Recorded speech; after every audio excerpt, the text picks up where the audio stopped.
Boa tarde, meus irmãos, graça e paz.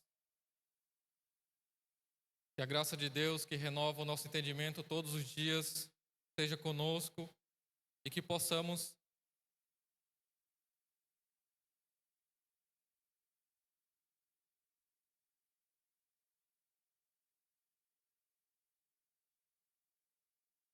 estar com nossos corações e mentes abertas para entender a palavra de Deus. Eu sou um mero escravo de Cristo, como todos nós. Nós devemos nos colocar à disposição do reino, porque o único benefício e salário do escravo é ser servo e ter um senhor. Este é o único benefício.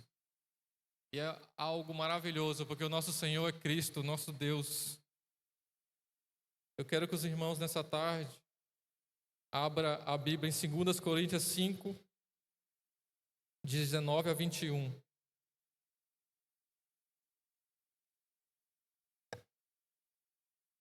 Enquanto os irmãos abrem, tenho aqui um folheto de ingresso da organização Embaixadores do Rei, uma organização batista, onde recebemos meninos de 8 a 17 anos, inculcando na mente deles, nos corações e nas vidas deles o aspecto de Cristo.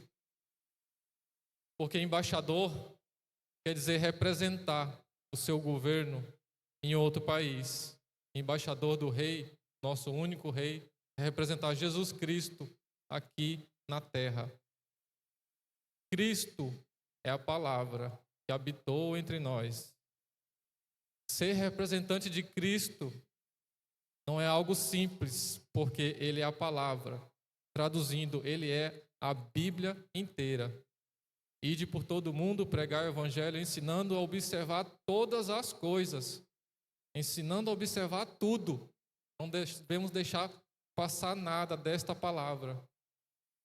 Então, homens, meninos que se tornarão homens, precisam ser bíblicos para ser representantes de Cristo. Porque Cristo é a palavra. Jesus disse, toda a Escritura para nós, todo o Antigo Testamento aponta para mim. E a testemunha dele, os apóstolos, escreveu o Novo Testamento inspirado, sem contradizer nada da palavra de Deus, que é Cristo, que habitou entre nós. Então, para nós construirmos meninos, precisamos inculcá-los na palavra de Deus. Que eles leiam a palavra de Deus todos os dias e medite nela. A palavra de Deus, em 2 Coríntios 5,19, diz assim: Pois em Cristo Deus estava reconciliando consigo o mundo, não levando mais em conta o pecado das pessoas. E Ele nos deu esta mensagem maravilhosa de reconciliação. Agora, portanto, somos embaixadores de Cristo. Deus faz seu apelo por nosso intermédio. Falamos em nome de Cristo quando dizemos: reconciliem-se com Deus. Pois Deus fez de Cristo aquele que nunca pecou a oferta por nosso pecado, para que por meio dele fôssemos declarados justos diante de Deus. Cristo foi o fiador da criação. Nada sem ele teria feito. Deus de antemão conheceu cada um de nós. E assim também nos predestinou, nos colocou em nosso caminhar a pessoa de Cristo. Desde a criação do mundo, antes, Jesus, com Deus, já tinha esse cordeiro imolado, que era o próprio Deus, o próprio Cristo. Esse cordeiro foi o fiador das nossas vidas. Então, a existência de Cristo é o que faz nós vivermos, apesar de carregarmos no nosso dia a dia esse corpo, como Paulo chama, o corpo de morte, até a sepultura, porque o salário do pecado é a morte. nós experimentaremos a morte física, mas em Cristo já temos a vida. Se nós somos representantes de Cristo, esta organização de embaixadores é para levar o ministério da reconciliação. Porque o dilema que muitos de nós temos, Deus já nos apresenta e nos abre a mente e o coração através da sua palavra. Assim diz em Provérbios: há duas injustiças que o Senhor abomina: que o inocente seja condenado e o que o culpado seja colocado em plena liberdade como justo. Se nós dissermos, eu vou morrer pelo meu filho, vou morrer por tal pessoa, você não vai cobrir este pecado desta outra pessoa, porque a sua morte pagaria o seu pecado. E a sua morte, para pagar o seu pecado, é a morte eterna no inferno. O que merecemos para cumprir a justiça de Deus é passar a eternidade no inferno. Não conseguiríamos cobrir outro. Cobriríamos nós, mas seria pagando eternamente no inferno. Deus não seria injusto de apenas apagar os pecados. É abominação, como diz em Provérbios 17:15. O culpado tem que ser colocado em justiça. E também o culpado não pode ser colocado em liberdade. Cristo foi o fiador disso. Quem vai fazer este ato? Alguém santo. Então, o ministério da reconciliação é este. Pela fé, entendemos que Cristo, de antemão, foi imolado, fiador por todos nós. Resgate do homem bíblico. Deus criou cada um de nós para vivermos e termos vida plena e abundante. Em Gênesis, é colocado que nós fomos criados para cultivar e guardar. A mordomia foi nos entregue. Nós recebemos as maravilhas de Deus perfeita no jardim. Nós deveríamos cultivar e guardar. Com a queda do homem, nós perdemos o acesso a Deus. E o cultivo e o guardar, não guardaríamos nem a nós mesmos mais. Então, precisava de outras situações que veio através do espelho do que seria Cristo, que é a figura do profeta e do sacerdote. Nós não tínhamos mais acesso a Deus, então ele se revelou através de suas profecias. Nós podemos ser profeta hoje na nossa casa, simplesmente abrindo a palavra de Deus, lendo ela aos nossos filhos. E o sacerdote leva as demandas, leva até o altar de Deus as orações, oração que cura, que muda a rota, que pega aquele caído, orienta na palavra.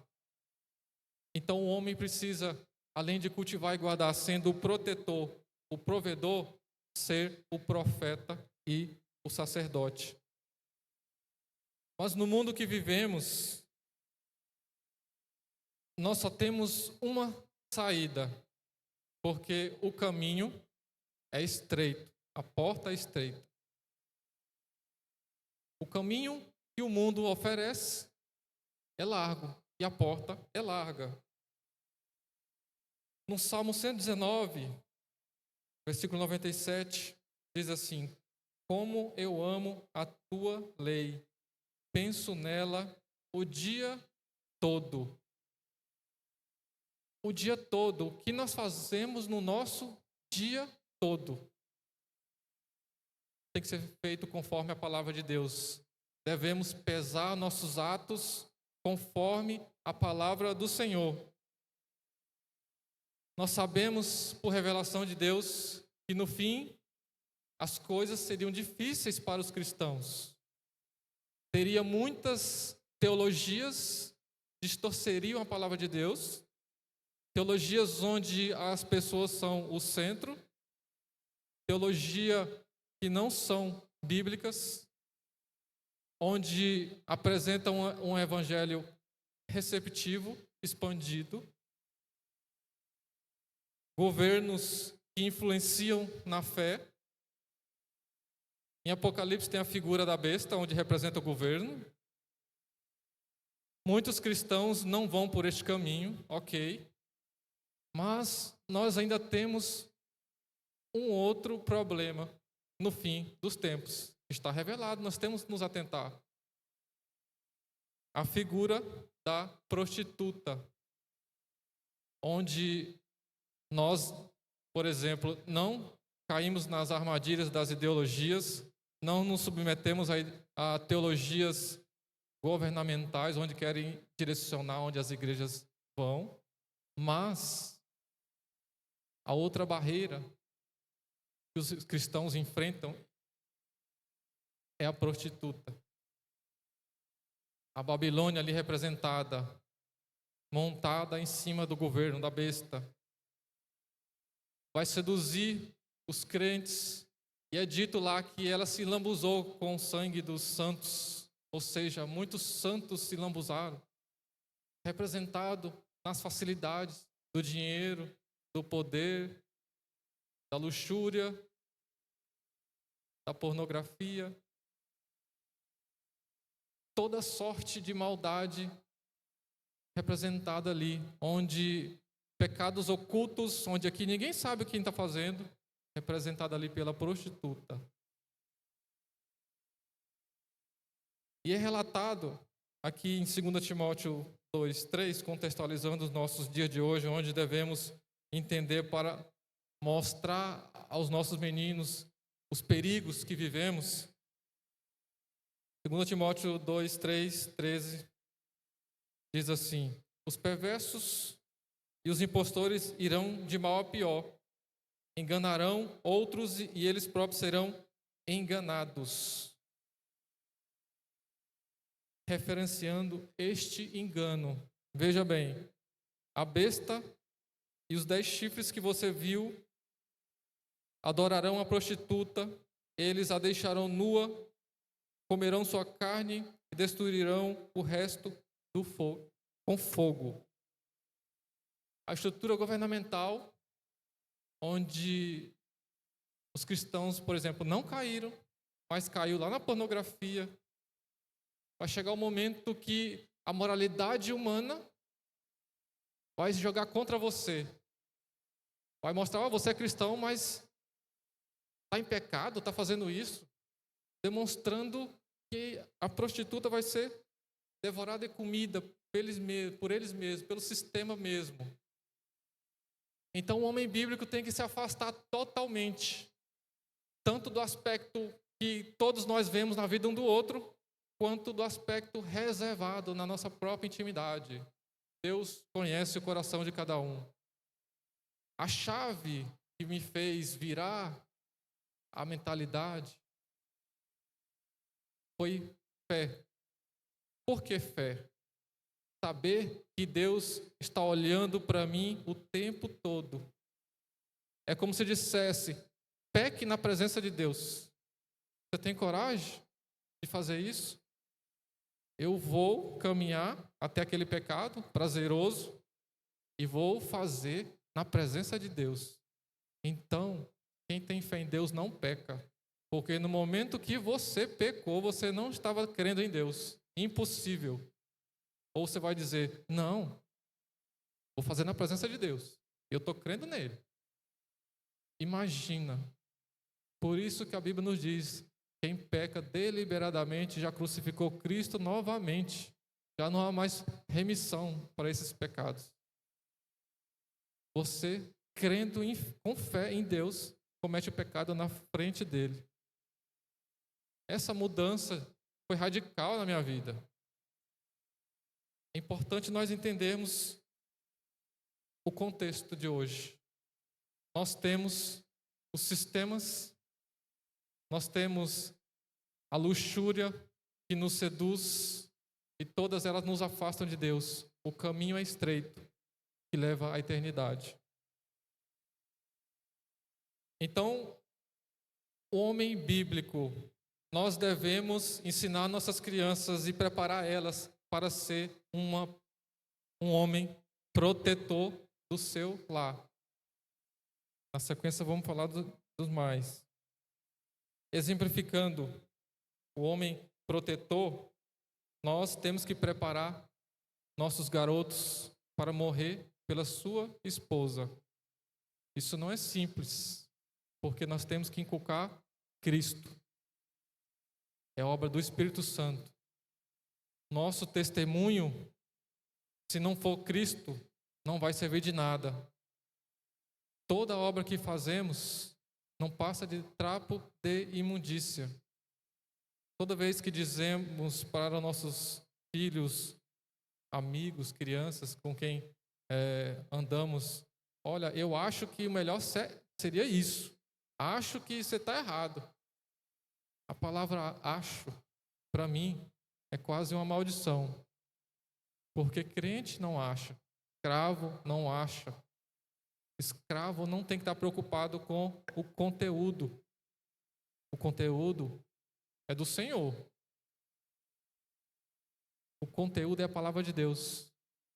Quando colocamos, acho que o melhor caminho é esse, nós colocamos e cauterizamos a mente dos nossos jovens.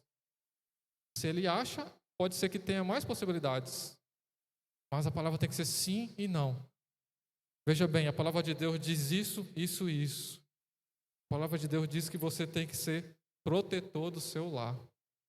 Tem que dar a sua vida pela sua esposa, como Cristo deu a vida pela igreja. Se prepare para isso. Nós temos exemplo de homens como Moisés, que defendeu moças diante do poço para tirar água. Foi um homem de Deus escolhido. O Espírito Santo incomoda o homem. Deve buscar na palavra não ser aquele homem pacifista. Tem que ser homem de paz. Mas mediante as injustiças temos que intervir. Nós temos que ser homens protetores, tanto do nosso lar quanto de quem a gente convive. Mas sabendo que a força desta proteção vem do Senhor. Em 2 Samuel é relatado a vida de um guerreiro chamado Samá. Um momento que Israel estava em batalha, é dito que o exército de Israel fugiu daquele lugar. Mas Samá ficou, este guerreiro. E assim diz que Deus lhe deu grande vitória. Imagina a cena, um exército foge porque o inimigo é mais poderoso e um só guerreiro fica. Deus mostrando, olha, não preciso de vocês, o poder vem de mim. E Samá não iria buscar glória para ele mesmo, porque Deus que fez o milagre, Deus é que fez a proteção. Então a proteção vem do Senhor. Então nós temos a figura do homem protetor. E coloquemos isso na mente dos nossos jovens. A segunda figura do homem provedor. Como eu disse, o homem foi colocado no jardim para cultivar e guardar. Caim e Abel tinham profissões. Um pastor de ovelhas e o outro cultivava o solo. Nós não devemos ter preguiça de buscar profissões. Nós devemos ajudar homens e lapidá-los para fugir da preguiça, direcioná-los a profissões para ser o provedor do seu lar. Não adianta nós fazermos tarefas lúdicas com as crianças se não inculcarmos princípios que elas vão viver. Nós devemos mostrar o caminho que elas vão trilhar, as dificuldades. Se prepare para ser protetor. Se prepare para ser provedor. Estude, porque o final é este aqui, ó. Você vai ter uma família, você vai precisar prover o seu lar. E uma das barreiras mais importantes quanto à provisão é a preguiça. A preguiça está em toda parte, inclusive nos meios, no meio da igreja.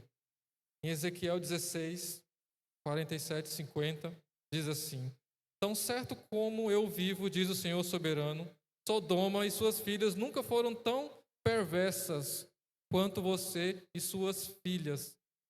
Sodoma cometia os pecados de orgulho, glutonaria e preguiça, enquanto os pobres e necessitados sofriam.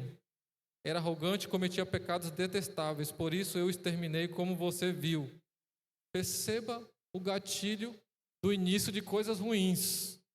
Você tem pessoas que gostam de comer bastante, preguiça, e tem um orgulho. É um cenário perfeito para cometimento de pecados detestáveis. Então, qual foi a origem do pecado de Sodoma, que é tão citado? Esse cenário que muitas vezes encontramos pessoas orgulhosas que não são escravos de Cristo. Eu tenho orgulho, eu quero que as minhas obras apareçam. Quero que eu seja homenageado, que eu tenha honra onde quer que eu vá. O orgulho tem que ser quebrado. E a preguiça tem que sair da vida do homem. Deus usou homens inspirados para escrever a sua palavra. E sabemos também, através dela, que havia bastante falsos profetas que falavam ao ouvido de reis o que eles queriam ouvir. Então, saibamos e temos a certeza, se a palavra de Deus chegou até nós hoje, foi porque tudo que foi profetizado aconteceu. Então, seja profeta na sua casa. Ordene seus filhos na palavra de Deus. Converse para que guarde o caminho, faça o que é certo e justo. Deus assim colocou essa ordenança em Abraão, lá no início, Gênesis 18, 16, 19. Eu o escolhi para que ordene a seus filhos e a família deles para que guarde o caminho do Senhor, praticando o que é certo e justo. Então farei por Abraão tudo o que prometi. Veja a promessa, guarde o caminho do Senhor. Já mostrando aqui em Gênesis o caminho onde Jesus viria. Mandou que ele guardasse o seu lar, mediante o que era certo e justo. Não é certo conforme os seus próprios entendimentos, mas certo conforme o que foi revelado a ele. A palavra de Deus, que através de Moisés foi dita, escrita, lida e relida. Deuteronômio 6, 6 a 10. Guarde sempre no coração as palavras que hoje eu lhe dou. Repita-as com frequência a seus filhos. Converse a respeito delas quando estiver em casa e quando estiver caminhando, quando se deitar e quando se levantar. Amarre-as às mãos e prenda a testa como lembrança. Escreva-as nos batentes das portas e da sua casa e em seus portões. Como que tem que ser feito? O tempo todo, em qualquer lugar. Crie maneiras. Na mão, na testa, presa, no batente, na parede. Não tinha celular, mas no celular também. Façamos um desafio. Verificamos como que está a inteligência artificial lá do seu celular. Abrindo, por exemplo, o Instagram. Vendo lá os reels, né? Vai aparecer mais mensagens ou vai aparecer mulheres de biquíni? Porque aquilo que mais consumimos aparece. O mundo já jogando na nossa cara, olha, você está consumindo coisa errada. A palavra de Deus pode ser lida no celular e pode mudar vidas. Eu tenho experiência em casa. Meu filho gosta de ficar jogando no tablet dele. Na hora de dormir, é retirado, né? Mas, muitas vezes eu estou com o celular. Por que meu pai pode ficar usando o celular? Mas eu digo, estou lendo a palavra de Deus.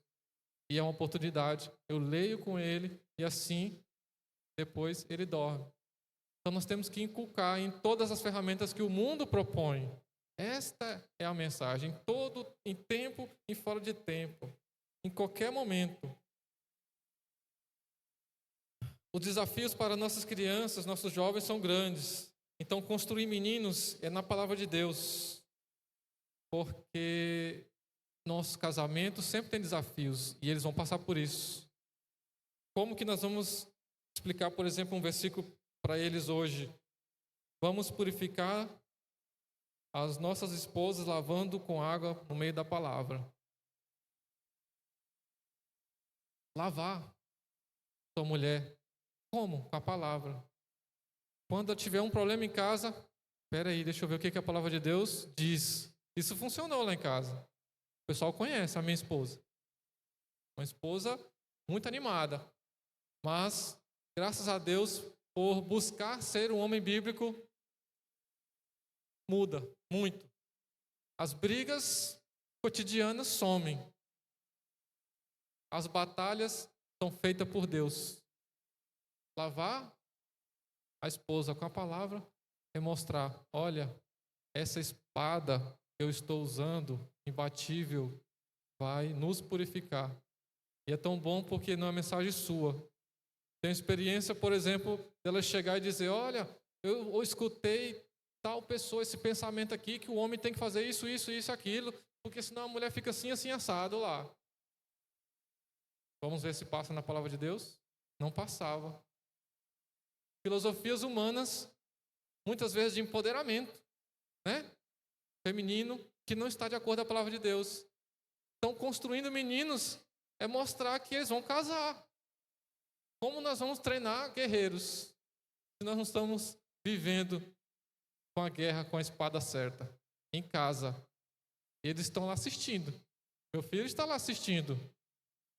Nós demonstramos o quê para eles? Com qual arma estamos brigando em casa? Porque a palavra eu acho é uma maldição na vida sua e da sua família. Mas a palavra assim diz o Senhor, essa não perde. Essa já venceu. Só está aguardando a hora, né?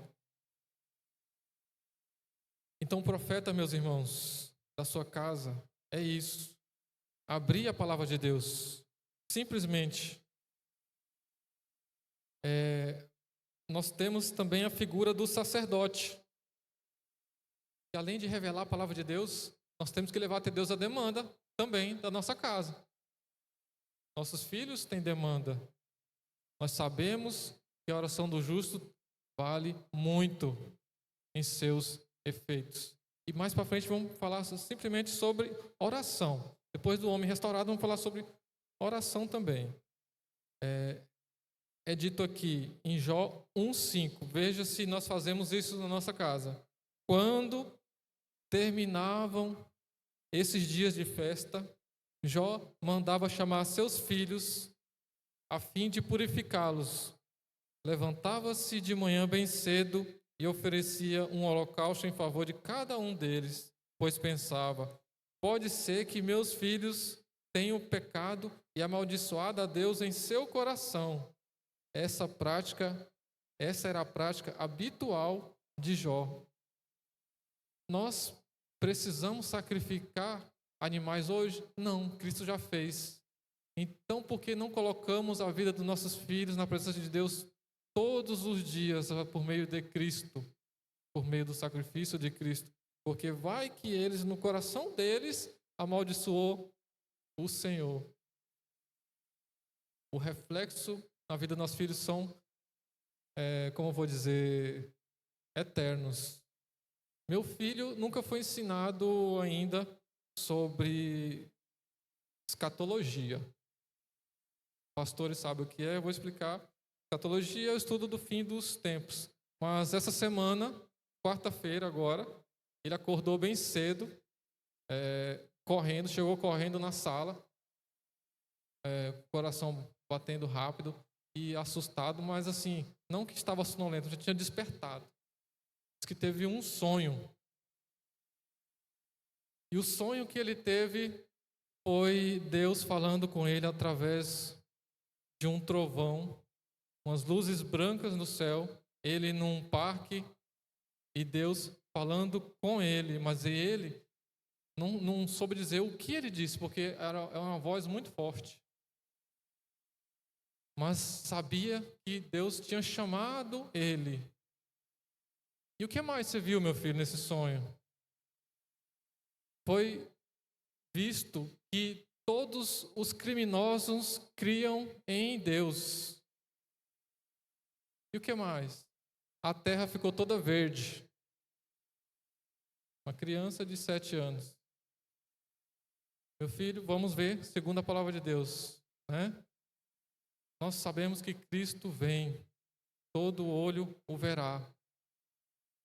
Também diz que minha vingança, todo joelho se dobrará, toda língua confessará que eu sou Deus. Todos os criminosos vão crer em Deus. E o novo céu e nova terra, a terra vai ser restaurada, toda verde. Então, meus irmãos, estamos no fim dos tempos. Os jovens terão visões. Eu nunca ensinei essas coisas a ele. Muitos podem dizer, foi um sonho de uma criança, coincidência. Uma coincidência que não fugiu da palavra de Deus. Exatamente. Então, a oração do justo é como incenso. Deus respira. Nós vamos falar sobre ela e o que acontece com esse incenso. Então, nós apresentamos a Deus a vida dos nossos jovens, nossos filhos, nossa igreja, nossos irmãos. Tive experiência com os irmãos aqui que me deu legalidade. Ora por mim. Não era convertido. Orei. A vida virou uma bagunça, mas uma bagunça santa. Tudo de ruim acabou acontecendo, mostrando que era para mudar de caminho. Então, tenha uma experiência com Deus através da oração, sendo um sacerdote, levando até Deus a vida de pessoas. E com fé. Sem fé, impossível agradar a Deus. Mas o que é fé? É saber que o véu se rasgou e quando você fecha o olho e ora, está indo no trono de Deus. Não é pouca coisa, é tudo. É uma coisa que o homem não consegue explicar, somente fé. E a Bíblia fala, como vamos ter fé? É andar de fé em fé, de palavra em palavra. A fé vem pelo ouvir a palavra de Deus. Mas ouvir a palavra de Deus não é ouvir pregadores, porque simplesmente você está ouvindo um telefone sem fio. Pode ter ruído. Mas os grandes pregadores dizem, vá para casa e leia a sua palavra. Faça como os crentes de Bereia. Verifica se o que eu estou dizendo está na palavra de Deus. Quando você acompanha pregadores e sente a vontade e o desejo de só assistir aquele pregador, nem ler a sua palavra, eu quero só ouvir aquele pregador, essa mensagem não é completa. Pode ser proveitosa, mas ela não é completa. A mensagem completa faz você sair desse banco com vontade de ir para casa e ler a sua Bíblia constantemente. Quando você assiste demais e só quer assistir um pregador, somente aquele, a mensagem não está completa. Nós temos que nos indignar e nós mesmos buscar. A palavra de Deus diz assim, até a minha chegada, dedique-se à leitura. Então, até a chegada de Cristo, dediquemos à leitura da palavra. Leitura nossa, leitura em público, leitura em qualquer lugar. A função do sacerdote de levar a demanda até Deus é uma função de todo homem bíblico. Fechando esse ciclo do homem bíblico, nós temos o protetor, o provedor, o profeta e o sacerdote. Agora ele está começando. Agora Deus quer te usar para a sua obra, para resgate de muitos. Todo milagre descrito em Atos, pode ver, foi com foco em salvação de almas. Todo falar em língua foi para que pessoas ouvissem e foram salvas. As obras que Deus realiza é para a salvação de almas.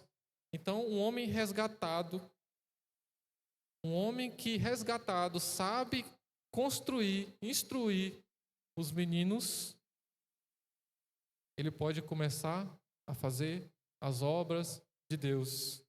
E como devemos fazer estas obras? Mateus 6, 1-4 diz assim: tenham cuidado, não pratiquem suas boas ações em público para serem admirados por outros, pois não receberão a recompensa de seu Pai que estás no céu.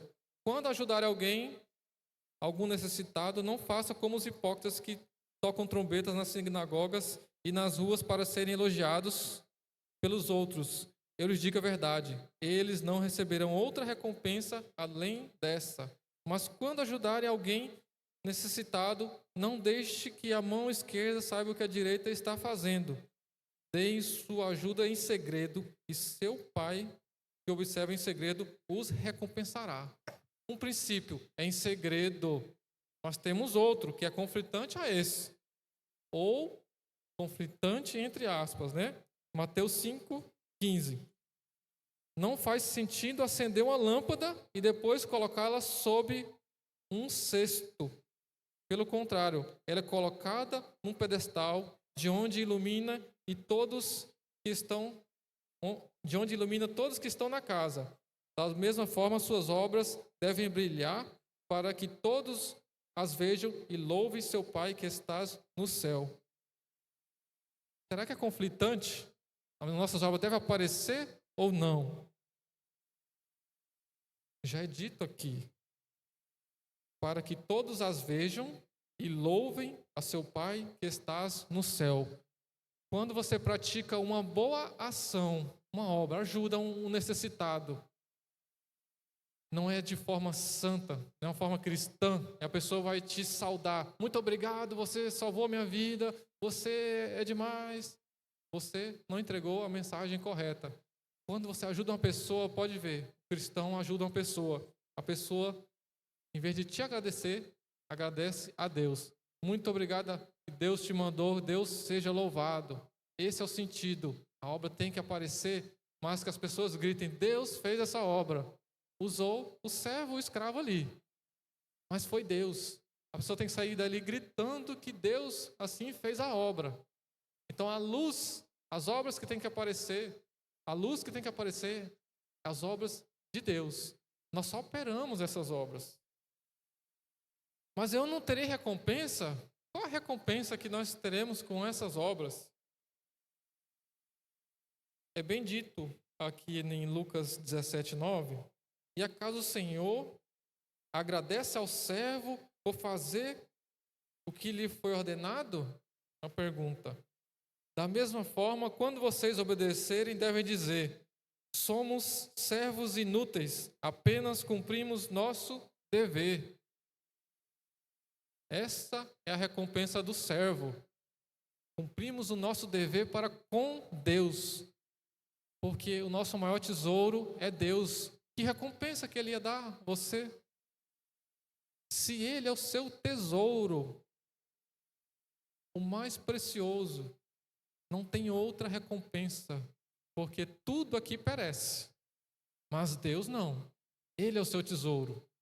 Então, não busquemos glórias para nós mesmos.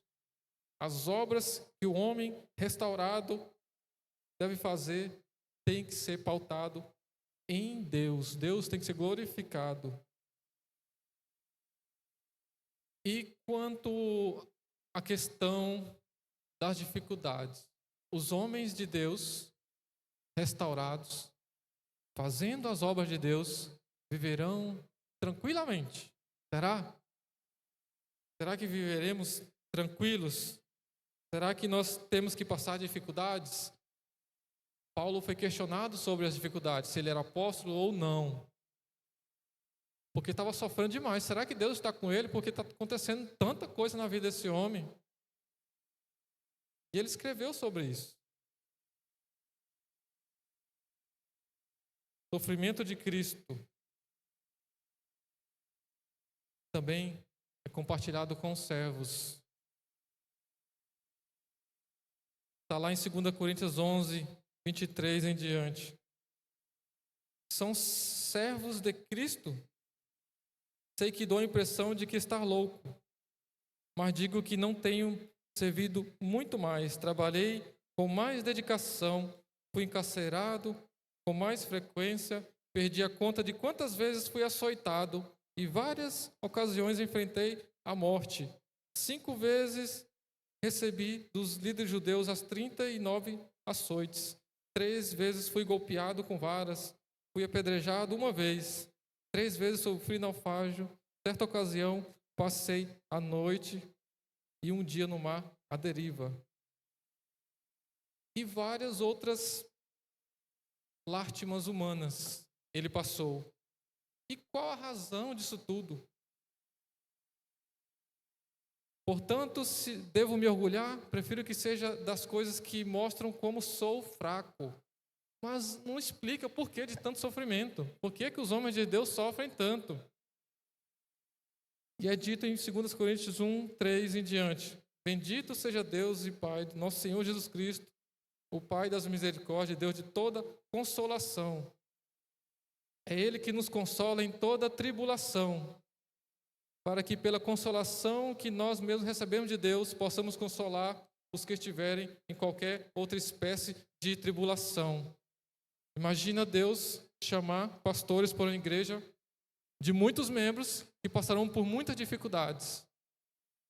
Homens de Deus são chamados para a batalha e passarão por dificuldades para o consolo dos que ainda vão passar. Então Paulo está dizendo, se eu sofro, é para o consolo de vocês, preparando também para as batalhas que virão. A igreja vai ser perseguida e vocês não vão abandonar a fé, porque eu passei coisas muito piores e Deus me salvou. Então, nós, separados servos de Deus, passamos dificuldades para suporte de outros mais fracos. Como que uma pessoa que só vive na bonança vai aconselhar pessoas na dificuldade, nas catástrofes? Deus separou Paulo para esse ministério e foi importante para a expansão da igreja. Porque imagina, se não fosse um homem experimentado nas dores, como que seria o avançado ministério da igreja? As dificuldades teria se perdido. Mas Deus levanta os seus homens e vai levantar à medida da sua fé. Porque homens não dão valor à sua própria vida, mas à vida eterna e à vida de muitos que estão perdidos. Esta era a visão do homem de Deus, o homem bíblico. O consolo é o que nos faz passar por tribulações. Saiba que passaremos, mas somos mais do que vencedores em Cristo Jesus. E o que dizer, meus irmãos, das dificuldades que nós sentimos pelo Evangelho, as perseguições que temos pelo Evangelho. Se nós não formos um homem bíblico que estuda a Bíblia em casa, nós seremos levados por muitas doutrinas. Então devemos ensinar as nossas crianças a voltar à palavra de Deus, às Escrituras, o tempo todo. Porque sempre tem teologias novas. E pode ver que sempre quando surge alguma, onde é despontado algum grande pregador, sempre tem de algum tempo depois ali, se inscreva no meu curso. Mas é uma ira santa que eu sinto. E Deus já me colocou isso no meu coração.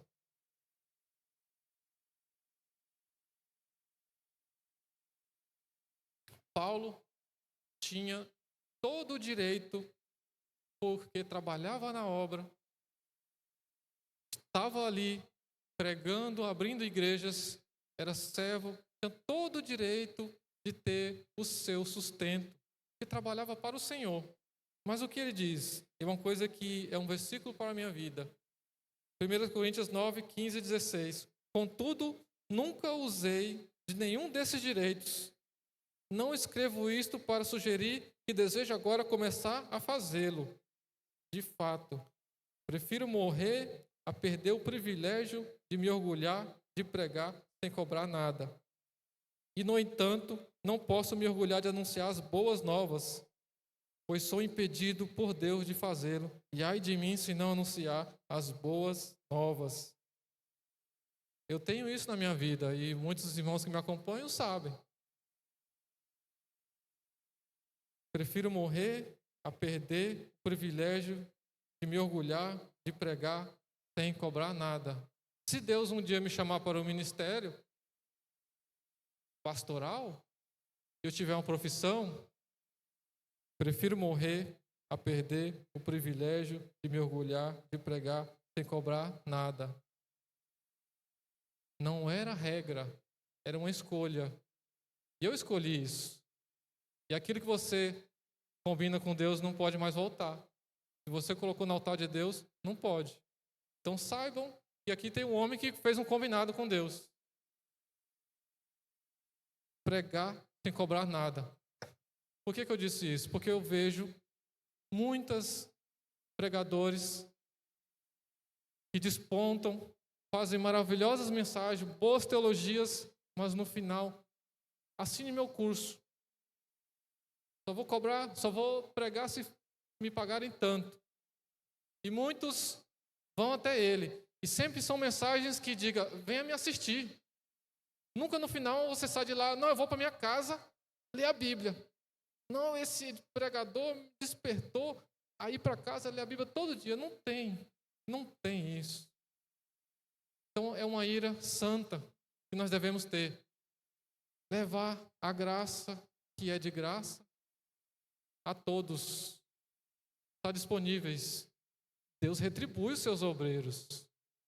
Como Paulo disse, tenho direito, mas decidi não fazê-lo. Não estou confrontando ninguém, é uma decisão pessoal. É uma coisa que é decidida em família. A minha casa foi decidida assim. Buscando ser um homem bíblico de oração, de lutas, de trabalho, restaurando primeiramente a você, retirando a trave, a estaca, a árvore que está no seu olho. Aí você vai ver claramente o que está acontecendo no mundo, nas pessoas. Como vamos restaurar nossos jovens se nós mesmos não nos restauramos?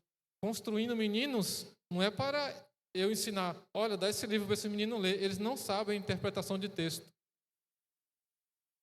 O professor de português pode dizer, vão ler, mas não vão entender. Isso demora um tempo. O homem afia o outro homem. O ferro afia o ferro. Então são homens que afiam meninos que também são homens. Construindo meninos, são vocês que vão construir. É eu. É cada homem restaurado. E como vão construir os meninos? Eu acho que o melhor caminho é esse. Não. O melhor caminho é a palavra de Deus. Um exemplo que eu tenho, pessoal, de homem afiando o outro, é eu e meu irmão em casa. Na casa do meu pai. Nos reunimos geralmente no domingo à tarde para o almoço. E sempre conversamos sobre Bíblia, sobre teologia. E uma busca incessante para saber a palavra de Deus. e aprove a Deus, por exemplo, ele gostar muito de Armínio e eu estudar bastante Calvino. Conflitante. Mas depois de muitas conversas, eu posso dizer que no nosso coração conseguimos conciliar. Os teólogos vão dizer, não, mas é impossível. Mas nós conciliamos. Não temos nenhuma disputa teológica. Mas qual foi o fruto de um ferro afiar o outro? Porque cada um estava com a espada. Cada um estava com uma Bíblia. E a espada e afiar a espada. A palavra de Deus, afiando a palavra de Deus, o resultado não é a morte de um dos dois lados, porque é a palavra de Deus que estava dos dois lados. E houve, assim, um despertar. Isso já tem alguns anos. Estou ajudando no trabalho com o pastor Marcelo. O meu irmão é da Assembleia de Deus, está se tornando presbítero. E isso não existia. Mas Deus levantou no coração de cada um para que um homem afiasse o outro com um propósito. E respingou bastante. Os meus pais foram reavivados, a minha casa foi reavivada, meus filhos têm visões. A última barreira era minha irmã, que estava afastada dos caminhos do Senhor. Mas, para a glória de Deus, hoje à tarde eu estive lá. Essa semana ela conversou comigo. E hoje à tarde eu estive com meus pais e perguntei, onde está minha irmã? Porque hoje é aniversário do meu pai. Onde está a minha irmã? Ela não foi para um congresso porque ela está buscando. E ela disse para mim que Deus assim a chamou, não sabe como, mas Deus veio. Talvez ela não lembre, né, pastor Marcelo, da passagem dos ossos. Colocou carne, colocou pele, e foi profetizado em cima da vida dela. Eu lembro que a palavra que eu levei para minha mãe foi o seguinte, a senhora está dizendo muita palavra, eu acho, na vida dela. Sempre que tiver uma situação na vida dela, abra a palavra de Deus e vê o que tem de assunto relacionado. Sempre a palavra de Deus. E ela confessou a mim que isso trouxe transformação na vida da minha irmã. Hoje é aniversário do meu pai. Tem muitos parentes que veio de outro estado. Vocês têm uma noção, é aniversário dele, aniversário de casamento é aniversário do neto. E cada aniversário desse, no ambiente da casa, tem um ambiente diferente. Minha mãe está lá cozinhando, tinha acho que umas 10 bocas de fogão com fogo ligado. Ela e minhas tias. E perguntei, cadê minha irmã? Minha mãe disse, ela está em algo mais importante. Eu viria aqui trazer a mensagem. Meu pai pediu ajuda, olha, me ajuda aqui a pendurar estas coisas. Aí eu tinha acabado de almoçar e estava descansando. Minha mãe falou, não mexa com ele, porque à tarde ele vai levar uma mensagem. Aí meu pai falou, fique aí, porque é mais importante. Então a palavra de Deus transforma e reaviva famílias inteiras. E na nossa casa tem funcionado. Construindo meninos em um lar construído. O seu lar é construído. A sua oração chega até Deus. Para concluir, eu quero falar sobre oração, rapidamente. Em Apocalipse 18, 3, 5. Veio outro anjo e ficou em pé junto ao altar, com um incensário de ouro, e lhe foi dado incenso, muito incenso, para oferecê-lo, com as orações de todos os santos, sobre o altar de ouro que está diante do trono. E a mão do anjo subiu à presença de Deus, a fumaça do incenso, com as orações dos santos. Então o anjo pegou o incensário, encheu do fogo do altar e atirou à terra. E houve trovões, vozes, relâmpagos e terremoto. Irmãos, veja o resultado da oração.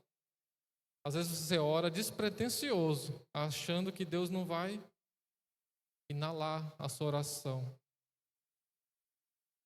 Veja que a oração do santo entra nas narinas de Deus, o fogo do altar é pego, jogado à terra.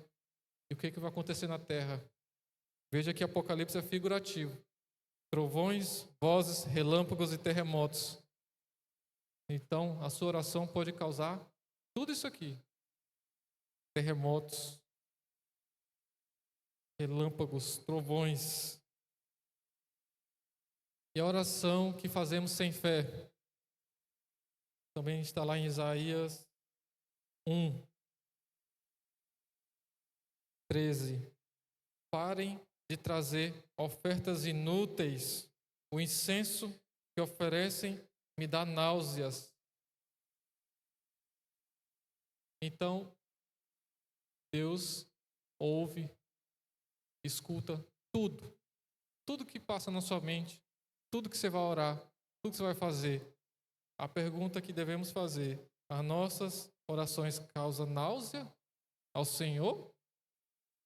Ou ela vai trazer um fogo do altar e ser jogado à terra, causando terremotos? Se nós não tivermos fé que a nossa oração está chegando para que Deus ouça e mande à terra o poder de transformar, nós não temos fé. E sem fé é impossível agradar a Deus. Concluindo, meus irmãos, pensemos em como motivar uns aos outros na prática do amor e das boas obras. E não devemos nos deixar seguir como fazem alguns. Não devemos deixar de nos reunir, de congregar como fazem alguns, mas encorajando-os mutuamente, sobretudo agora que o dia está próximo. Se continuarmos a pecar deliberadamente, depois de ter recebido o conhecimento da verdade, já não há sacrifício que cubra esses pecados. Há somente a assustadora expectativa do julgamento e do fogo intenso que consumirá os seus inimigos. Qual é a mensagem de Deus para nós? Nós vamos usar uma teologia inclusiva, que Deus aceita tudo, venha do jeito que está, permaneça do jeito que está, não precisa de mudança. Ou nós haremos a teologia da palavra santa, construindo meninos para não remendar homens. Homens não podem ser remendados, porque Deus vai quebrar o homem, vai quebrar o vaso, vai construir de novo. Deus vai chegar: vou te remendar, vou trazer uma espada que vai penetrar nas juntas e na medula. Que remendo é esse? Não é remendo. Deus vai: Deus, estou cheio de coisas no meu coração, dos meus desejos. Eu creio em Cristo, eu creio que Ele é o Salvador, mas eu quero permanecer com algumas coisas minhas. Está aqui no meu coração, essas coisas eu não quero tirar. Deus, vem cá, vou tirar esse teu coração todinho de pedra, vou colocar um de carne. Não tem jeito. Fui crucificado com Cristo. Assim disse Paulo: já não vivo, não mais eu, mas Cristo vive em mim. E a vida que agora tenho, vivo pela fé no Filho de Deus. Fui crucificado, morto. Como remendar homens? Para não... Essa frase está certa. Nós vamos reconstruir os meninos, que tem jeito. Para não remendar homens, porque não tem jeito. Homens não se remendam. Homens, nós matamos através da palavra de Deus. Deus vai matar. Vai pegar uma espada e vai entrar na junta e medula. Vai dividir a alma e o espírito. Né? Vai na divisão. Quem ora com fé: Senhor, me restaura. Se soubesse o que está pedindo, né? Vai morrer para o mundo e viver para Cristo. É isso. Então, não tem como remendar homens. Homens precisam ser mortos. Viver para Cristo.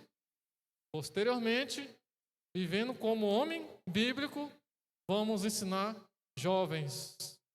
Ser protetor, provedor, profeta e sacerdote. E as obras que fazemos, não para nossa glória, não para a nossa honra, mas para a honra de Deus. E quando dissermos, eu quero uma honra, eu quero uma recompensa. Servo inútil, fez somente o que devia ser feito. Porque o maior tesouro sou eu. Eu sou o seu tesouro. E o servo de Deus não vai reclamar, porque ele já recebeu o maior tesouro. Não tem mais nada a preço que se compare. Então esse é o escravo. Esse é o que vai restaurar os jovens. Os jovens bíblicos precisam de espelho, precisam de um lar que funcione em uma estrutura de ensino, que vai mostrar a ele o caminho de viver conforme um homem bíblico, protegendo o seu lar, provendo com sustento, sem preguiça, sem desânimo, levando as ofertas de oração até Deus, trazendo as profecias, sendo profeta, que as profecias já estão reveladas. E é isso que eu tinha a dizer aos irmãos. Que Deus restaure primeiro os homens, porque meninos não sabem interpretar texto. O professor de português está ali. Os homens precisam direcioná-los. Que Deus assim o abençoe e vou estar orando. Senhor Deus, nosso Pai, obrigado por estar aqui nesta oportunidade, como servo, escravo do Teu reino. Possamos, ó Deus, somente nos orgulhar de uma coisa, conforme a Tua palavra diz, orgulhar de Te conhecer mais e mais. Muito obrigado, ó Deus, porque o Senhor tem cuidado de nós e pedimos, ó Deus, que desperte o coração de jovens, de homens, para que assim construa meninos, porque é impossível remendar homens. Homens precisam ser destruídos, conforme a Tua palavra diz, para que Cristo viva. É o que te pedimos, imploramos, em nome de Jesus. Amém.